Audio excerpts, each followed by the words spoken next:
ഞാൻ ഇന്ന് പരിചയപ്പെടുത്തുന്നത് നമ്മുടെ കണ്ണില്ലാക്കുരുടി. നിങ്ങൾക്ക് ഏറ്റവും സുപരിചിതമായ കണ്ണില്ലാക്കുരുടിയുടെ മുട്ട വിരിഞ്ഞ കുഞ്ഞുങ്ങളെയാണ്. സാധാരണ രീതിയിൽ കണ്ണില്ലാക്കുരുടിയുടെ മുട്ടയാണ് ഈ കാണുന്നത്. ഈ മുട്ട കണ്ണില്ലാക്കുരുടി അടയിരുന്ന് അങ്ങനെ ഒരു 30 ദിവസം കഴിഞ്ഞിട്ട് വിരിയും. ഇതിലിപ്പോൾ കുട്ടിയുണ്ട്. ഞാൻ രാവിലെ തൂമ്പയിട്ട് മണ്ണിൽ കളച്ചപ്പോൾ ഒരു 10-30ഓളം മുട്ട കിട്ടി. ഇത് മുന്തിരിക്കുല പോലെയാണ് ഇതിൻ്റെ മുട്ട. അങ്ങനെ ഇത് ഈ കണ്ണില്ലാക്കുരുടി ഇതിൻ്റെ തള്ള അതിൻ്റെ അടുത്ത് തന്നെ ഉണ്ടാവും. അങ്ങനെ ഞാൻ കിട്ടിയ സമയത്ത് ഞാനത് ശേഖരിച്ചൊരു ബക്കറ്റിൽ വെച്ചു. അത് ഒരു ഉച്ച സമയമായപ്പോൾ അതിന് കംപ്ലീറ്റ് വിരിഞ്ഞു. ആ വിരിഞ്ഞ കുട്ടികളാണ് ഈ കാണുന്നത്.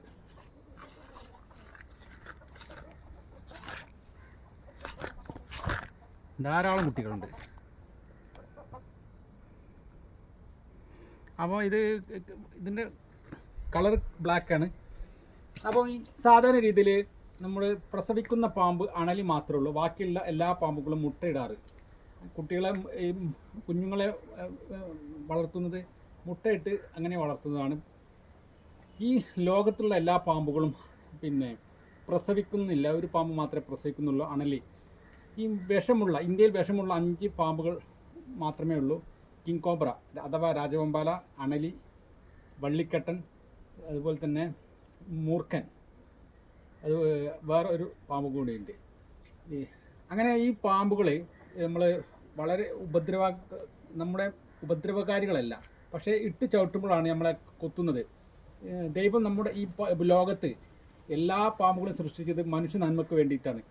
അന്തരീക്ഷത്തിലുള്ള വിഷവായു ശ്വസിക്കാൻ വേണ്ടിയിട്ടാണ് ദൈവം ഈ പാമ്പുകളെ ഈ ലോകത്തിലേക്ക് സൃഷ്ടിച്ചത്. പക്ഷേ നമ്മളെല്ലാവരും അത് പേടിച്ചിട്ട് തല്ലിക്കൊല്ലുന്നു. ഈ ഇന്ത്യയിലെ വൈൽഡ് ലൈഫ് അഥവാ ഫോറസ്റ്റ് നിയമപ്രകാരം പാമ്പിനെ പ്രദർശിപ്പിക്കാനോ വളർത്തുവാനോ പാടില്ല. അത് വളരെ കുറ്റകരമാണ്. എവിടെ നിങ്ങൾ പാമ്പിനെ കണ്ടാലും ഫോറസ്റ്റ് ഡിപ്പാർട്ട്മെൻറ്റ് വിവരം അറിയിക്കുക. അവർ വന്ന് പിടിച്ചു കൊണ്ടുപോകും. പണ്ട് ഒരുപാട് പാമ്പുകൾ നമ്മുടെ നാട്ടിലുണ്ടായിരുന്നു. ഇപ്പോൾ റബ്ബർ വന്നതിന് ശേഷം പാമ്പുകളെല്ലാം നാമാവശേഷമായിക്കൊണ്ടിരിക്കുകയാണ്. ഏറ്റവും കൂടുതൽ പാമ്പിൻ്റെ മുട്ട വിരിയുന്നത് ഇടി വെട്ടുന്ന സമയത്താണ്. ആ സമയത്താണ് പാമ്പിൻ്റെ മുട്ടകൾ ധാരാളമായി വിരിയുന്നത്. പാമ്പിൻ കുഞ്ഞുങ്ങൾ അപ്പോഴാണ് കൂടുതൽ പുറത്തു വരുന്നത്. പുതുമഴ പെയ്യുന്ന സമയത്തും പാമ്പുകൾ ധാരാളമായി പുറത്തു വരാറുണ്ട്. ഏറ്റവും കൂടുതൽ പാമ്പുള്ള കാട് ബ്രസീലിലെ ആമസോൺ മഴക്കാടുകളാണ്. അവിടെയാണ് കൂടുതൽ പാമ്പുകളുള്ളത്. പാമ്പുകൾ നമ്മുടെ നാട്ടിൽ വളരെ സുപരിചിതമായി പണ്ട് കണ്ടുവന്നിരുന്നു. ഇപ്പോൾ വളരെ കുറച്ചാണ് കാണുന്നത്.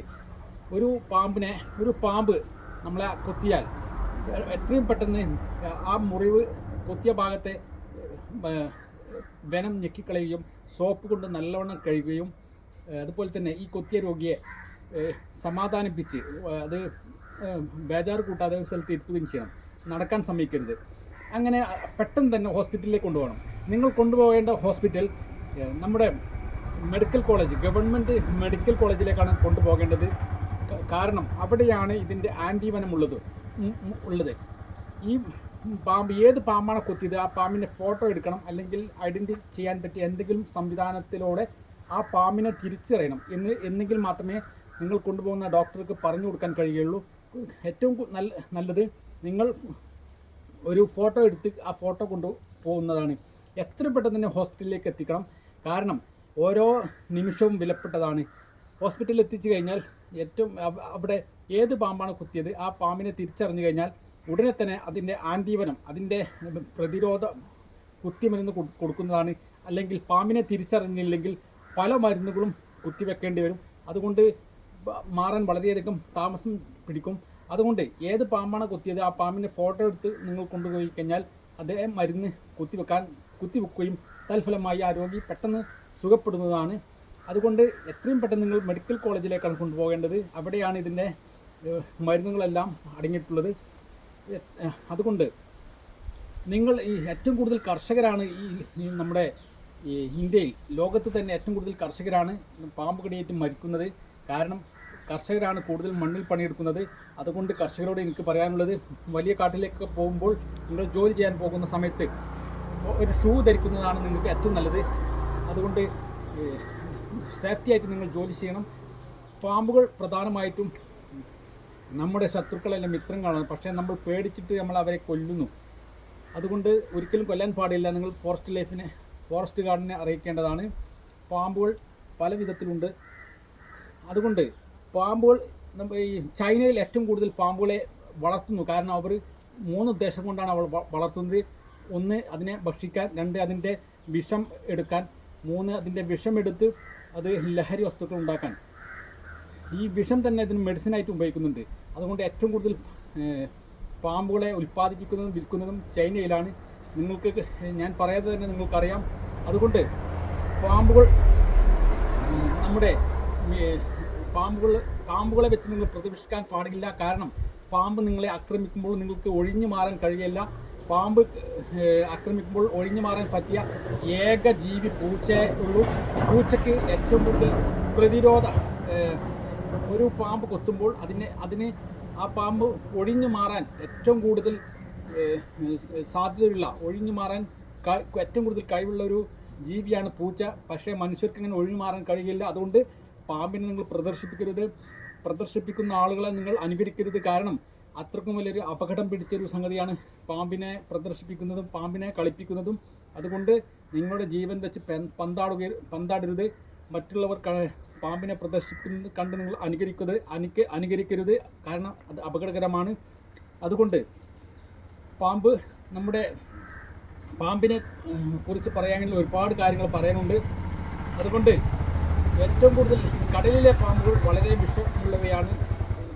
കരയിലെ പാമ്പുകൾ, പല പാമ്പുകളും വിഷമില്ലാത്ത പാമ്പുകളാണ്. പക്ഷേ നമുക്ക് ചെറിയ അപകടങ്ങൾ വരുത്തുന്നുണ്ട്.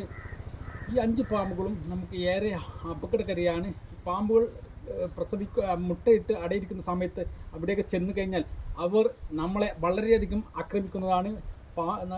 ഉദാഹരണത്തിന് ഒരു ആനയും ആനക്കുട്ടികളും പോകുന്ന സമയത്ത് നമ്മൾ അതിൻ്റെ അടുത്തേക്ക് ചെന്ന് കഴിഞ്ഞാൽ ആന നമ്മളെ ആക്രമിക്കുന്ന പോലെ പാമ്പുകൾ മുട്ടയിൽ അടയിരിക്കുന്ന സമയത്ത്, അല്ലെങ്കിൽ പാമ്പ്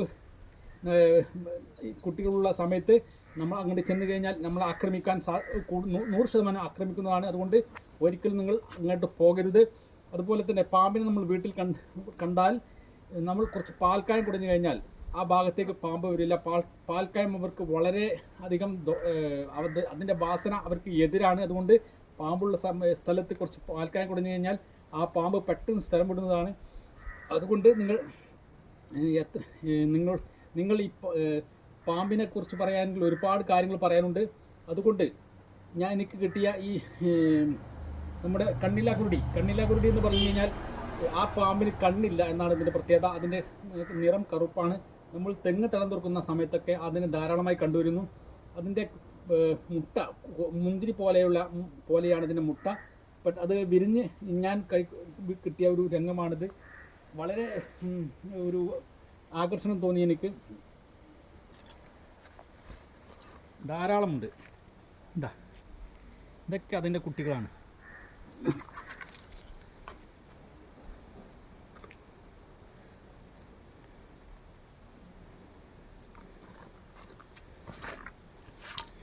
അതുകൊണ്ട് നിങ്ങൾ പാമ്പിനെ വെച്ച് ഒരു കളിയും കളിക്കരുത്. പല ലോകത്ത് തന്നെ ലക്ഷക്കണക്കിന് ആയിരക്കണക്കിന് പാമ്പ് വർഗ്ഗങ്ങളുണ്ട്. നമ്മുടെ മലയാളത്തിൽ അത് ഉരകം എന്ന് പറയുന്നു, ഇംഗ്ലീഷിൽ സ്നേക്ക് എന്ന് പറയുന്നു. അതുകൊണ്ട് ഈ സ്നേക്കുകൾ പല രൂപത്തിലും പല ആകൃതിയിലും നമ്മുടെ നാട്ടിൽ സുലഭമാണ്, ലോകത്ത് സുലഭമാണ്. അതുകൊണ്ട് എൻ്റെ ഈ വീഡിയോ വൈൻഡപ്പ് ചെയ്യുകയാണ്. ചെറിയ ഈ അറിവുകൾ നിങ്ങൾക്ക് ഇഷ്ടമായി എന്ന് കരുതുന്നു. അടുത്തൊരു മനോഹരമായ വീഡിയോയായി വീണ്ടും വരാം. Thank you.